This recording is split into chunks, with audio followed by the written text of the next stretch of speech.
너무 감사합니다. 처음 뵙겠습니다.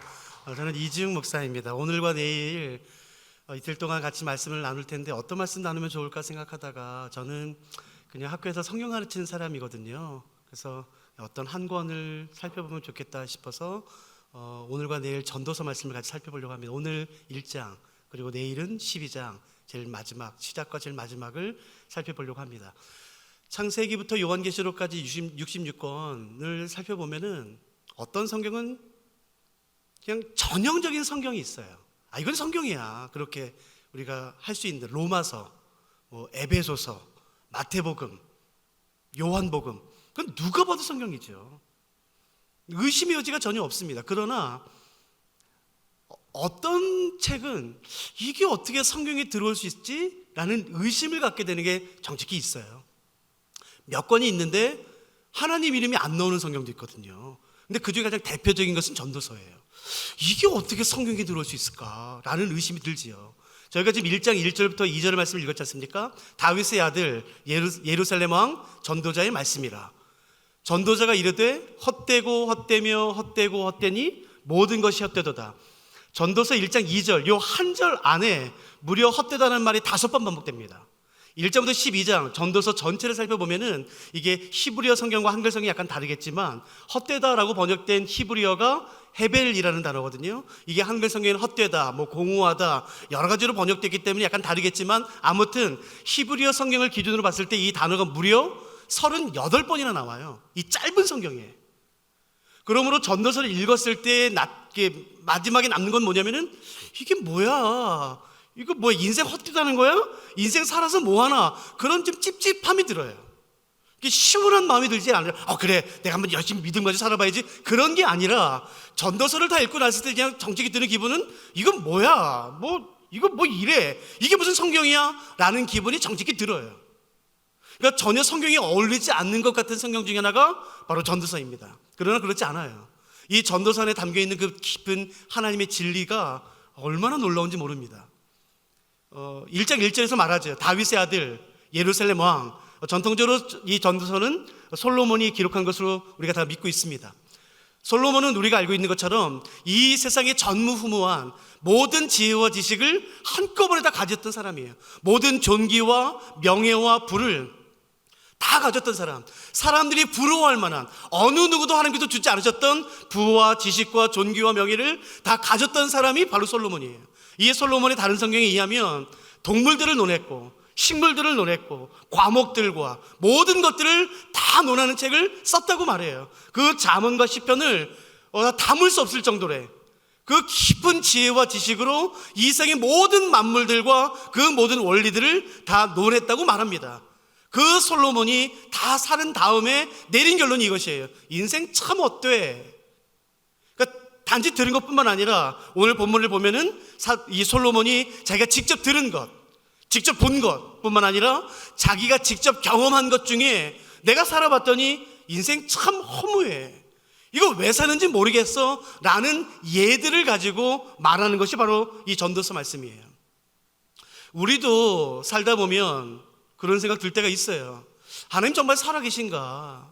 하나님이 살아계시다면 어떻게 이런 일이 일어날 수 있는가? 어떻게 하나님이 정말로 선하시다면, 역사하신다면 어떻게 이런 일이 일어날 수 있을까? 라는 질문이 들 때가 정직히 있어요.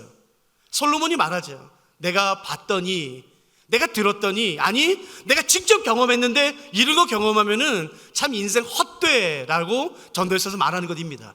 그 예가 무엇인지 같이 한번 살펴보시겠습니까? 성경 가지셨다면 한번 성경 같이 펴시지요. 그리고 여러분이 직접 펴시고 또 영상 앞에 계신 분들도 성경을 펴시고 밑줄을 그으시면서 따라오시면 좋지 않을까 싶습니다. 전도서 9장 말씀입니다. 솔로몬이 인생이 헛되다고 말하는 그 첫 번째 예 한번 같이 보시겠습니다. 전도서 9장 2절 말씀 읽어드릴 테니까 여러분은 어떻게 생각하는지 한번 들어보세요. 전도서 9장 2절 말씀을 제가 읽어드리겠습니다. 모든 사람에게 임하는 그 모든 것이 일반이라. 의인과 악인, 선한 자와 깨끗한 자와 깨끗하지 아니한 자, 제사를 드리는 자와 제사를 드리지 아니하는 자에게 일어나는 일이 모두 일반이니 선인과 죄인, 맹세하는 자와 맹세하기를 무서워하는 자가 일반이로다. 솔로몬이 말하는 것은 뭐냐면은 내가 봤더니 이 인생 참 헛돼, 참 공허해. 왜냐하면 이 세상에 일어나는 모든 것들이 다 똑같아.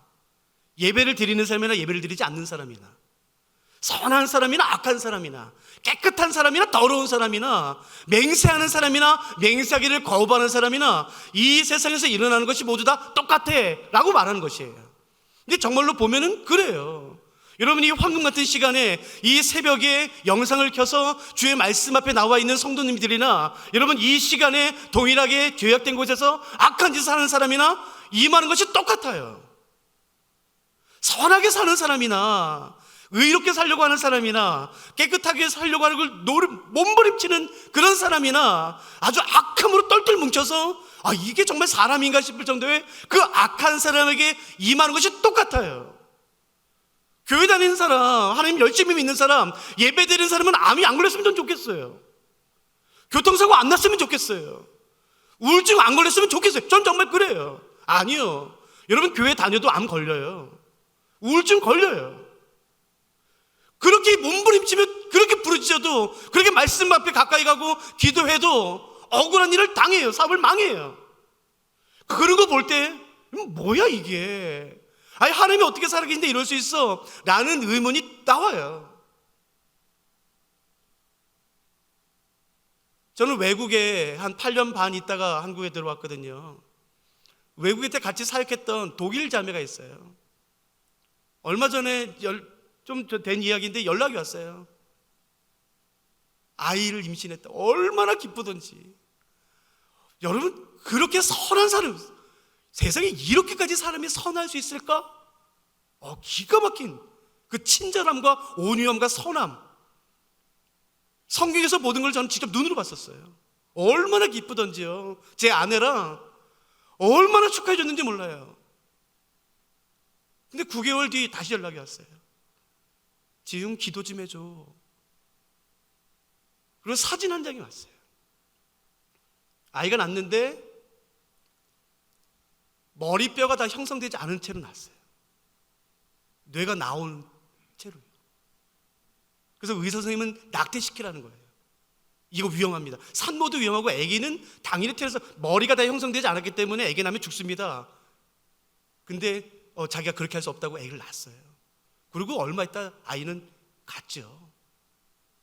그 사진을 보는데 눈물과 함께 이게 감정이 복잡하더라고요. 왜 하나님이 이 선한 사람에게 이런 일을 허락하셨을까? 저희 집에는, 그러니까 저희 부모님에게 아들은 저 혼자예요. 목사길 간다고 여든 되신 그 양반들이요, 새벽 예배 한 번도 빠진 적이 없어요. 단 한 번도. 비가 오나 뭐 바람이 부나 태풍이 부나 눈이 오나 단 한 번도 빠진 적이 없어요. 그 새벽 예배에 가셔서 하시는 기도는 딱 한 가지. 하나님, 아들놈 하나 있는 거 주의 길 간다는데 제발 바른 목사 되게 해주십시오. 돈, 명예, 자리, 이상한 거 탐하지 않고 정말 하나님 두려워하게 하시고, 정말 말씀 바르게 전하게 하시고, 명예 따라가지 않게 하시고, 정말 바른 목사 되게 해주십시오. 그 기도 일평생 들으시는 양반들이세요. 근데 웬걸요? 전에요, 새벽 예배 드리고 오시다가 반대편 차선이 중앙선을 넘어서 저희 저희 아버지가 운전하시는 차를 정면으로 충돌했어요. 음주운전이에요, 음주운전. 그래서 모든 강이 다 취소하고 갔습니다. 어떻게 이런 일이 벌어날 수 있지? 어떻게 이런 일이 벌어나지? 무슨 죄 짓다 온 것도 아니라 목사인 나 위해서 기도하다가 오신 양반들인데 하나님이 살아계시면 이러면 안 되지 않나? 라는 생각이 여러분 정직히 튀어나와요. 입으로 범죄하진 않았지만 여러분 마음에 그런 게 담기더라고요. 성경이 말해요. 제사, 그러니까 예배를 드리는 사람이나 예배를 드리지 않는 사람이나, 선한 사람이나 악한 사람이나, 깨끗한 사람이나 깨끗하지 않은 사람이나, 하나님을 향해서 거룩한 서원을 하고 맹세하는 사람이나 그렇지 않은 사람이나 임하는 것이 똑같아요. 그러면 험해져요. 그러니까 솔로몬이 그렇게 말하는 것이에요. 또 한번 찾아보시겠습니까? 솔로몬이 한 가지 이유를 더 말해요.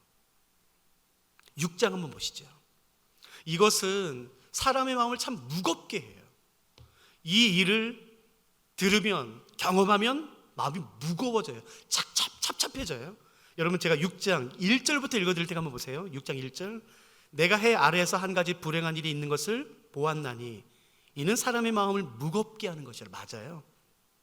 내용이 뭔지 보시겠습니다. 내용인즉슨 2절.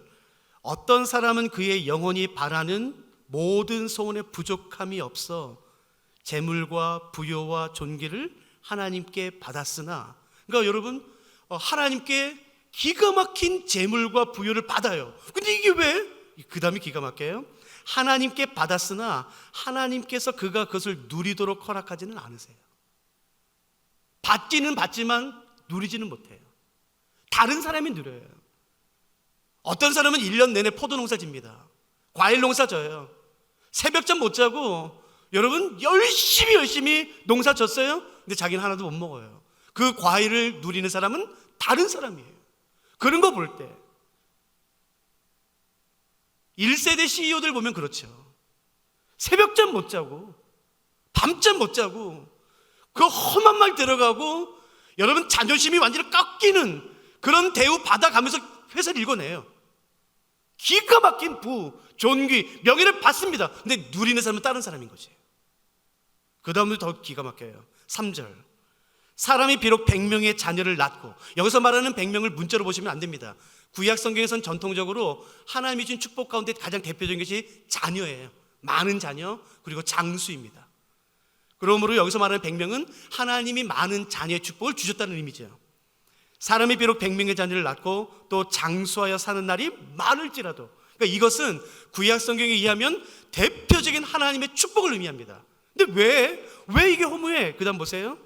많을지라도 그의 영혼은 그런 행복으로 만족하지 못하고 또 그가 안장되지 못하면 나는 이르기를 낙태된 자가 그보다 낫다 하나니.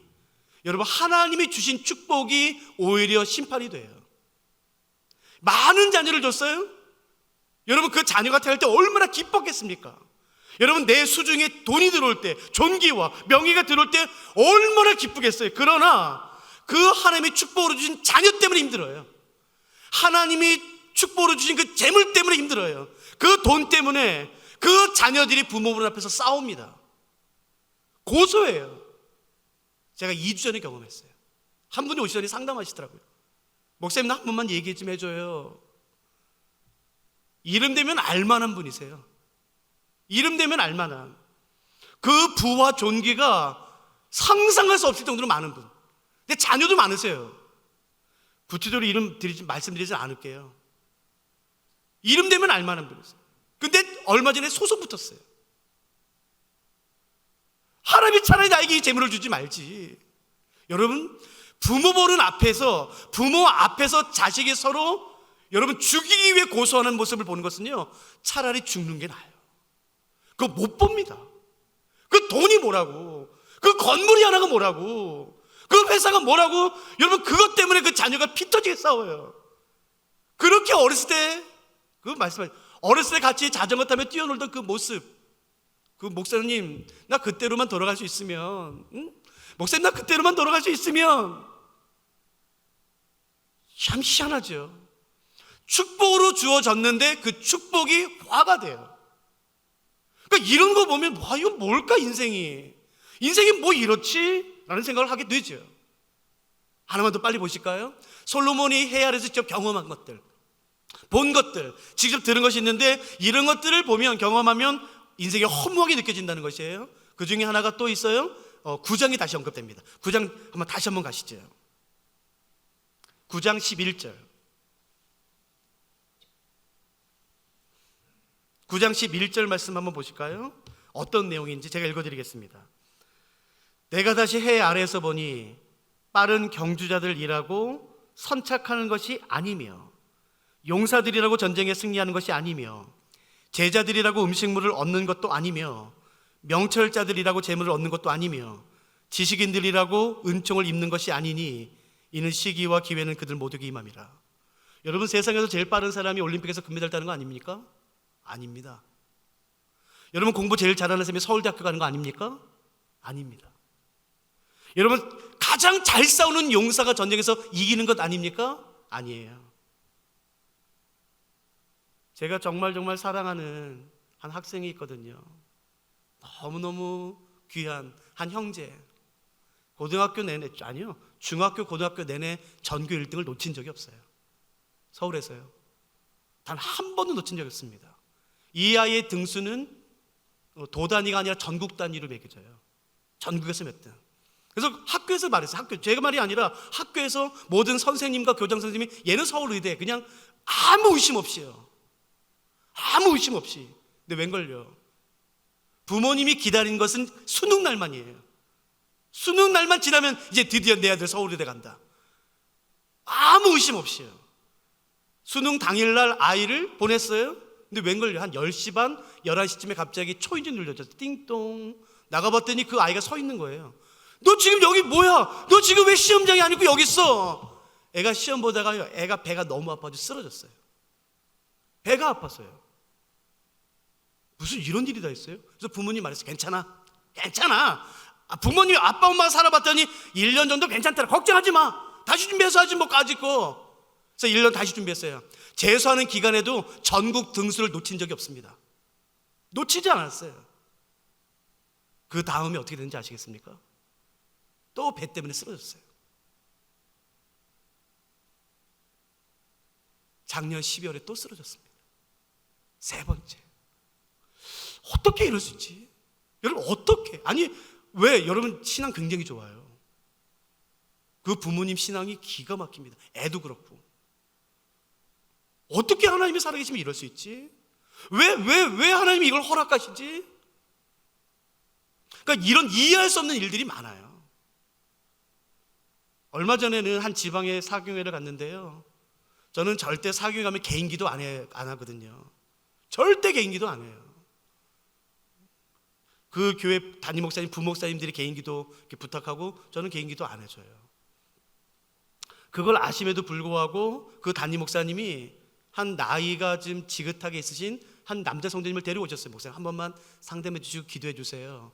이걸 모두 아는 상황에서 그렇게 하셨기 때문에 무슨 이유가 있겠지라고 만나서 얘기하는데 얘기인즉슨은요, 그분이 직업이 그렇게 좋지 않아요. 벌이가 좋지 않아요. 허드렛이라고 하루에 직업을 한 4개 정도 가지고 계신 분이세요. 4, 5개. 택배하고 밤에 대리운전하고 본인 또 직장 다니고. 얘기인즉슨 그분에게 딸이 한 명 있는데 초등학교 때부터 딸의 소원이 뭐냐면은 미국 가서 공부하는 거예요. 아빠 나 미국 가서 공부하고 싶어. 야 우리 형편이 그게 안 돼. 근데 이 아이가 중학교 가도 그게 꺾이지 않았어요. 그래서 아버지가 했어요. 오케이. 내가 뭐 딸 하나 있는 거 그거 못 해주겠냐? 그래서 보냈어요. 중학교 때. 애가 공부 잘했어요. 근데 애 혼자 있기 어려서 얼마 있다가 아내도 보냈어요. 그래서 그 아버지가 새벽에 일하고 본인 직장 갔다가 밤에 대리 뛰었다가 배달 나갔다가 택배했다가 자기 몸을 돌보지 않고 그렇게 했어요. 얼마나 미국 가서 자기 아내, 자기 딸을 직접 보고 싶었겠습니까? 근데 여러분 그거 왕복하면 몇백이 깨져요. 아니야 참아야지. 그래서 그 돈 다 보냈어요. 그 아이가 좋은 고등학교 입학했고 좋은 대학교 입학했습니다. 근데 하루는 나왔어요. 그래서 그 딸이 아버지 눈을 쳐다보면서 면전에서 이렇게 말했어요. 아빠는 날 사랑하지 않아. 야, 너 무슨 말이냐? 아빠가 널 왜 안 사랑해? 아빠가 어떻게 살았는데, 왜 아빠가 이런 일을 했는데 너 때문에 그랬잖아. 네 소원 들어주려고. 아니, 아빠는 내가 필요할 때 없었어. 어떻게 있니 아빠가? 아빠가 얼마나 널 가서 보고 싶은지 알아?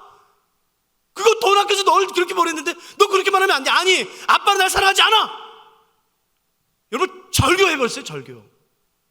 그리고 죄송합니다, 하나만 양해어 들었어요. 그리고 그 사모님은 바람났어요. 목사님 어떻게 나한테 이런 일이 일어날 수 있습니까? 어떻게? 목사님 나 죄 한 번 안 졌습니다. 죄 한 번. 내가 새벽부터 밤늦게까지 라면 하나 끓여 먹으면서 내가 그 돈 모아서 내 자녀에게, 내 아내에게 다 보냈습니다. 어떻게 나에게 이런 처참한 일이 생깁니까? 뭐라고 제가 상담합니까? 제가 뭐라고? 여러분 그런 일 예배 드리지 않는 사람, 악한 사람에만 일어나는 게 아니라 교회 다니는 사람에도 일어나더라고요. 그런 거 보면은 참 허무해요. 인생 참 허무해요.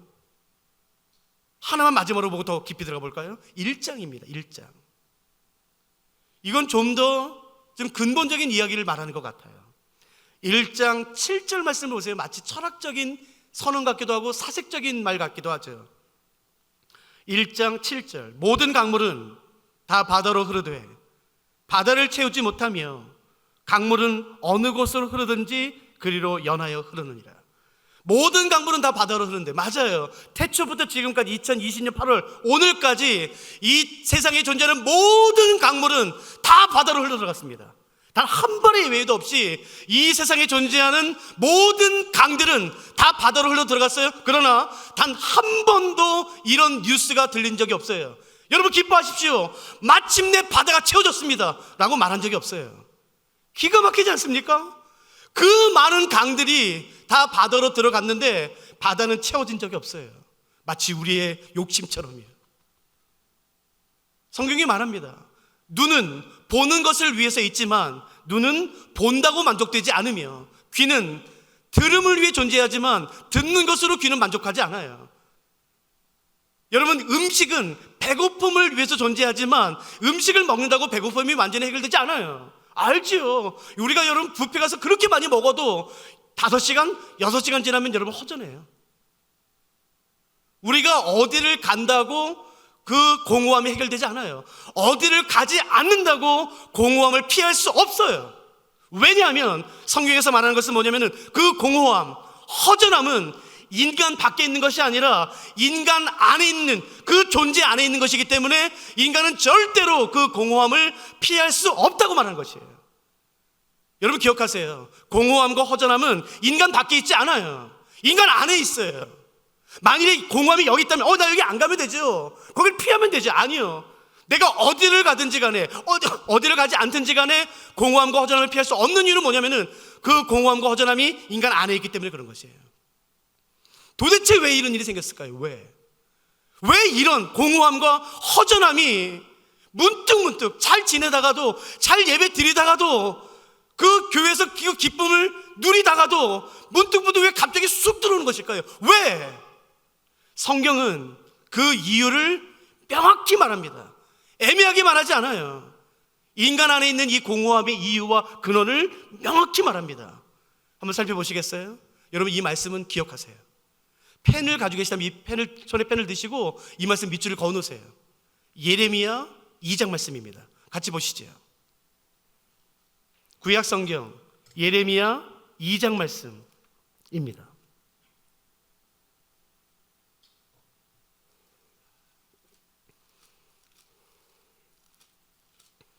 예레미야 2장. 하나님이 직접 말씀하시는 것이에요. 하나님이 직접. 예레미야 2장 13절 말씀을 읽어드릴 테니까 여러분 제발 눈여겨봐 주시겠습니까? 2장 13절 제가 읽어드릴게요. 하나님이 직접 말씀하세요. 내 백성이 2가지 악을 행하였나니 곧 그들의 생수에 근원되는 나를 버렸다라는 것이에요. 여기서 말하는 생수가 뭔지 아십니까? 끊임없이 솟아나는 물, 샘물이라는 뜻입니다. 끊임없이 솟아나는, 아무리 파도 끝이 없는 그 샘물을 여기서 생수라고 말하는 것이에요. 첫째, 하나님 말씀하세요. 내 백성이 나를 버렸어. 생수에 근원되는 나를 버렸어 라는 것이에요. 그게 첫 번째 죄입니다. 두 번째 죄가 더 심각하죠. 그리고서 인간이 선택한 것은 뭐냐면 바로 그 다음이에요. 그들의 생수에 근원된 나를 버린 것과 스스로 웅덩이를 판 것인데 그것은 그 물을 가두지 못할 터진 웅덩이라. 생수에 근원된 하나님을 버리고 그 인간이 많은 것은 이거예요. 내가 해결할 수 있어. 이거 다, 이 공허함, 이 허전함 내가 다 해결할 수 있어. 내가 다 할 수 있어. 그래서 여러분 그 손으로 흙을 파는 거지. 흙을. 여러분 참 기가 막혀요. 흙을 파면 여러분 그 흙 벽에 습기가 고여요. 겉봐 이거 물기가 생기잖아. 습기가 생기잖아. 내가 할 수 있어. 아니요, 절대로 고이지 않습니다. 터진 웅덩이이기 때문에. 성경은 인간 안에 존재하는 그 공허함을 명확히 말해요.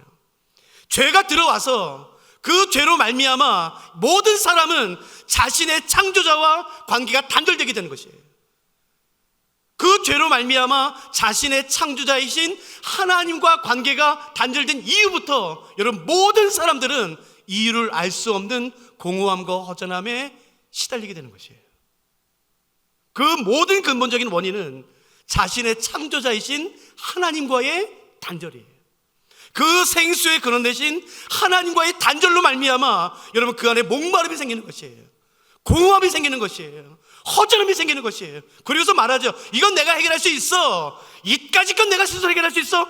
땅을 파는 것이 계속. 그래서 하나님 말씀하세요. 너희가 나를 버렸어. 생수에 그런데 나를 버렸어라는 것이에요. 기가 막히지 않습니까? 여러분 이 상태 가운데 있는 우리를 향해 하나님께서 하시는 말씀이 있는 것이에요. 제가 지금 빨리 가야 될 것 같은데 시간이 얼마 없네요. 여기 복음이 있습니다. 이런 상태 가운데 빠진 스스로 하나님을 버린 그 하나님의 백성들인 인간을 향해 하나님께서 하시는 말씀이 있어요. 그 말씀 한번 잠깐 보시겠습니까? 이건 여러분 꼭 밑줄을 그으세요. 이사야 55장 말씀입니다. 앞으로 가시면은 예레미야 바로 앞이 이사야죠. 이사야 55장.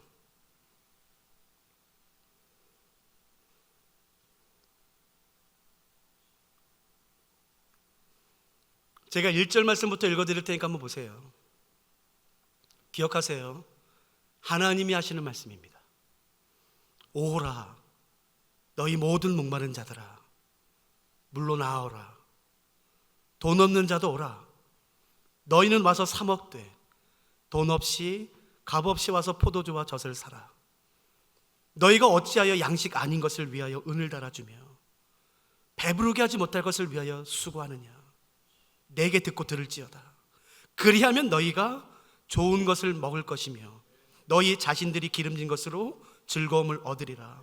너희는 귀를 기울이고 내게 나와 들으라. 그리하면 너희의 영혼이 살리라. 여러분 이 말씀보다 더 귀한 복음이 어디 있겠습니까? 생수의 근원 되신 하나님을 스스로 버리고 그 교만함에 그 고든 목에 스스로 모든 것을 해결할 수 있다는 그 교만한 그 거만한 인간을 향해 하나님께서 두 팔 벌려 말씀하시는 것이에요. 와라 나한테 와라. 왜 양식이 아닌 것을 위해서 그렇게 애쓰고 수고하냐? 너는 그렇게도 배부르지 못해. 왜 배부르게 하지 못할 그것을 위해서 그렇게 애쓰고 수고해? 나에게 와야 돼. 나에게 들어야 돼. 라고 절규하시는 장면이 바로 이 장면인 것이에요. 누가 오늘 이 아침에 이 말씀 앞에 아멘 하고 주 앞에 달려나가시겠습니까? 누가 자기의 상태를 맞아 내가 생수에 그러는 하나님을 버린 사람이야. 내가 죽게 나아가야지만 살 수 있어 라고 인정하시겠습니까? 저는 영국에서 공부를 마치고 영국에서 3년 반 정도 성경을 가르칠 수 있는 귀한 기회를 가진 적이 있어요. 그때 영국에서 성경 가르치는 동안에 그 당시 2000년 초반이었는데 이티오피아, 그 당시 지금도 뭐 그렇게 잘 사는 나라는 아니지만 그 당시 굉장히 못 살았거든요. 이티오피아의 아디스아바바의 베이스에 아디스아바바의 한 사역자들이 저희 베이스에 와서 저희 학교에 와서 좀 도와달라고 요청을 했어요. 저희가 하고 있는 이 과정을 그곳에 좀 세팅해 달라고. 그래서 제가 책임자로 뽑혀서 제가 매년마다 거길 가서 상황을 보고 어떻게 하면 도울 수 있는지 제가 이제 매년마다 갔었죠. 수도 아디스아바바에 잠깐 머물다가 또 지방에 머무는데 여러분 지방에 가서 머물면 처참합니다. 사람이 어디서 자냐면요 그 우리와 같이 잡니다. 소, 양, 그 우리 그게 집 안에 들어와 있어요. 다른 건물이 아니라 야 이게 어떻게 이 위생이 가능한가 그럴 정도로요. 오늘 아침에 딱 일어났는데 창문도 없죠. 그냥 뭐 이렇게 뚫린 곳인데 봤더니 거기 앞에 이제 그 비가 와서 고였던 게 웅덩이들이 있어요. 지금 깊은 웅덩이들이. 너무 더럽죠 당연히. 그리고 딱 봐도 그 하루살이들이요 가득 고여있는 그 더러운 물이 시커먼. 근데 이렇게 제가 이렇게 보고 있는데 처음 본 그전에 한 번도 만난 적이 없는 한 6살 됐을까요? 7살 됐을까요? 한 어린이가 하얀색 플라스틱 통을 반 자른 플라스틱 통을 어깨에 메고 이렇게 쫄래쫄래 오더라고요. 그래서 그거를 그 웅덩이에 던졌어요. 그래서 물을 뜨더라고요. 생각했죠. 뭐 소목이나 뭐 말먹이나 약먹이나, 아이고 애가 착하네, 아침부터 부모님 도와주려고. 제가 그렇게 보고 있었어요. 근데 갑자기 얘가 딱 던지더니 물을 이만큼 뜨더니요, 거짓말 전혀 아니고요, 또 이걸 벌컥벌컥 마시는 거예요. 여러분, 그때 전 처음 보는 애였어요. 그때 인간의 본성이 뭐냐면 뛰어나갑니다. 나가서 제가 어떻게 했냐면 말렸어요. 너 안 돼! 버렸어요. 그래서 제가 어깨려고 너 이거 먹으면 죽어! 짧은 용어로 말했다고요. 너 이거 먹으면 절대로 안 돼! 이건 죽어! 절대로 안 되는 거야! 그때 제가 말했을 때에 막 흥분해서 말했을 때 그 아이의 표정을 아직도 못 잊어요. 그 아이는 어땠는지 아세요? 이 아저씨가 왜 이러지? 나 이거 어제도 먹었는데? 나 그저께도 먹었는데 이 아저씨 뭐지? 그 표정이에요. 이해할 수 없는 표정이에요. 아세요? 그게 우리 표정입니다. 나 어저께도 하나님 없이 잘 살았는데 그 표정을 잊을 수가 없어요. 잊을 수가.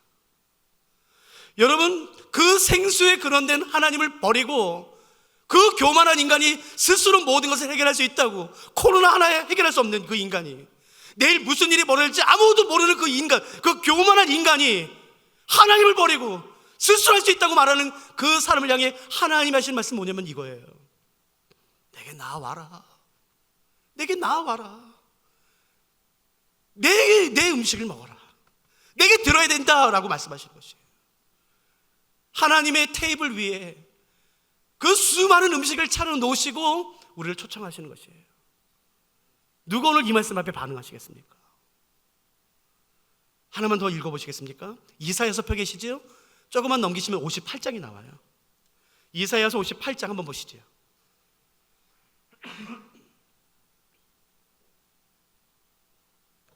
유명한 말씀입니다. 왜냐하면 찬양에도 있으니까.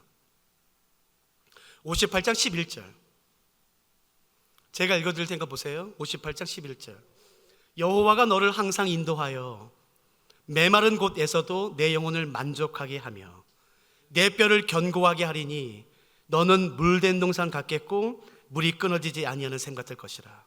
여러분, 메마른 곳에서도 영혼이 만족할 수 있어요. 그러므로 내 영혼이 만족하지 못하는 이유는 광야에 있기 때문이 아니에요. 광야에서도 만족할 수 있어요. 가뭄에도 열매 맺을 수 있어요. 여러분, 얼마나 놀라운 축복입니까? 물된 동산 같은 것이, 물이 끊어지지 않는 샘 같을 것이에요. 그래서 잘 들어보세요. 이사야서 58장 11절 저희가 읽은 이 구절에서 저희가 집중해야 되는 것은 축복의 내용이 아니에요.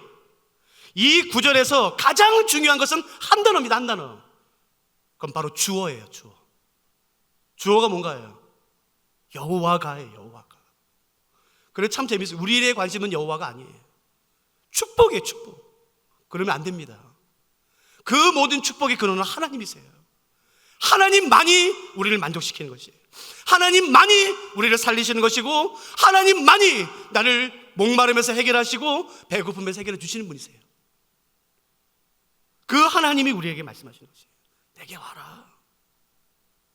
여러분, 앞에 9절도 한번 보시겠습니까?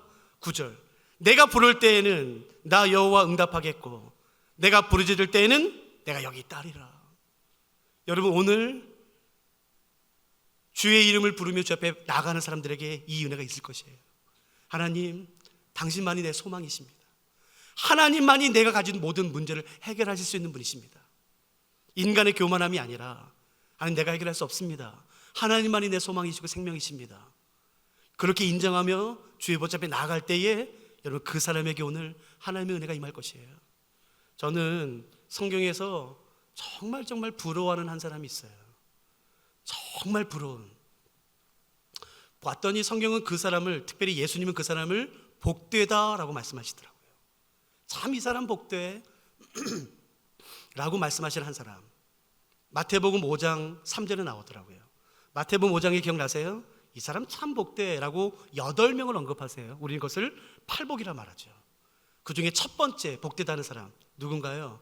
심령이 가난한 자는 복이 있다는 것이에요. 심령이 가난하다.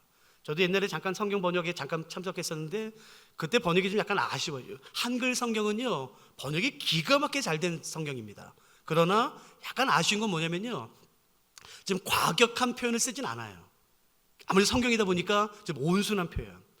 저는 이 가난하다는 표현이 약간 좀 못마땅하더라고요. 아쉽더라고요. 이런 말해서 좀 그렇지만. 왜냐면은 들어보세요.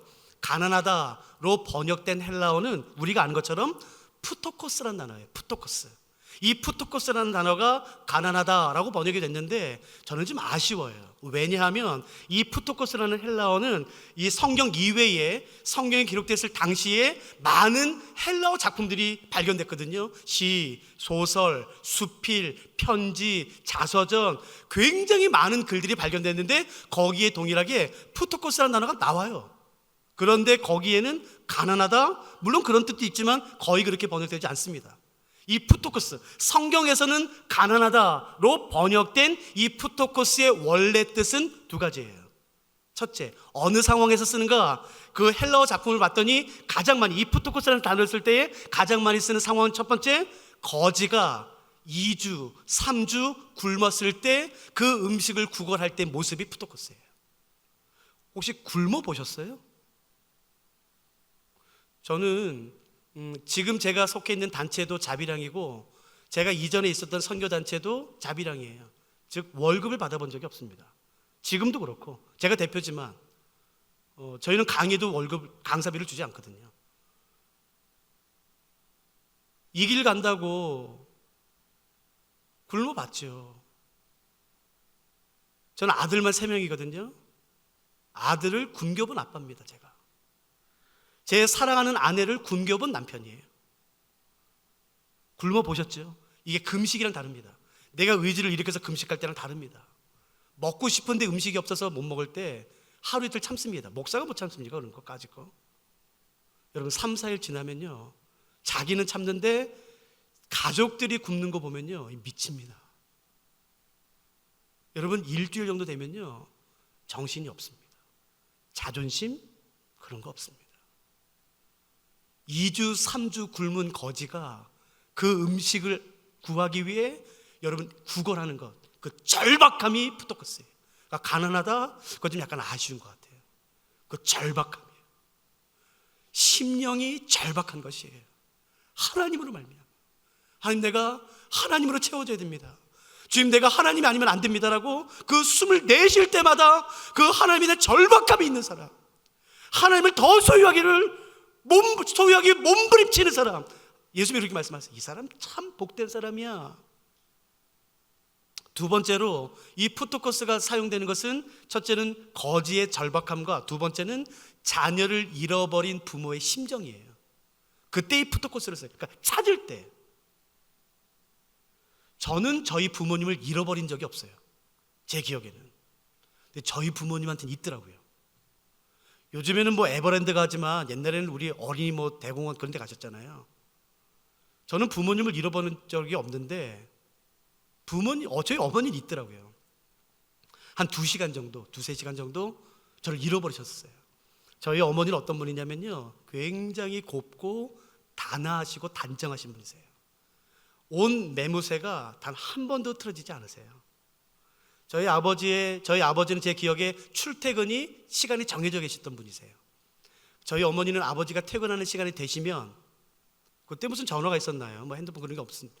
퇴근할 시간이 되면은 30분 전부터 옷을 갈아입으시고 옅게 화장하세요. 립스틱을 바르시고. 그래서 항상 아버지를 맞이하셨어요. 단 한 번도 머리나 온 매무새 옷고름이 흐트러진 적이 단 한 번도 없었어요. 근데 제 기억에 딱 한 번 같이 그 공원에 놀러 갔었어요. 저는 재밌게 놀고 있었는데 갑자기 저희 어머니가 제 앞에 딱 나타났어요. 근데 저희 어머니 속옷이 보였어요. 옷이 찢어져 있는 것처럼. 머리가 흐트러져 있었고 화장은 번져 있었고 여러분 거의 침이 나와 있었어요. 저는 몰랐는데 저희 어머니는 저를 한 2시간 잃어버리셨더라고요. 그게 푸토코스입니다. 그 절박감. 예수님이 말씀하세요. 이 사람 참 복돼. 이 사람 참 귀한 사람이야. 저는 그 사람이 그렇게 부럽더라고요.